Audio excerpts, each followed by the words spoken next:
Hello again, guys and girls. This is Joe Feng, creative.co.uk, the Shy Chaseman. Quick update, this job is getting worse and worse, but it's a 200-year-old building. Not much to do in here apart from a bit of filling and little bit of filling and structural masonry. We have 4 lintels in, all bought by the customer. If it was me, I'd have put 1 big bit in, or 2. But anyway, that's what they bought, so I just made it work. Still got this bit of wall to sort out, see what falls down, because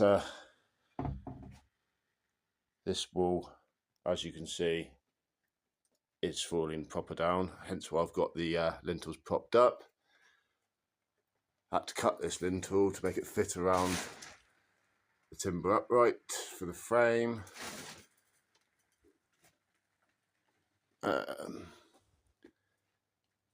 Getting there. Wish me luck. Like and subscribe.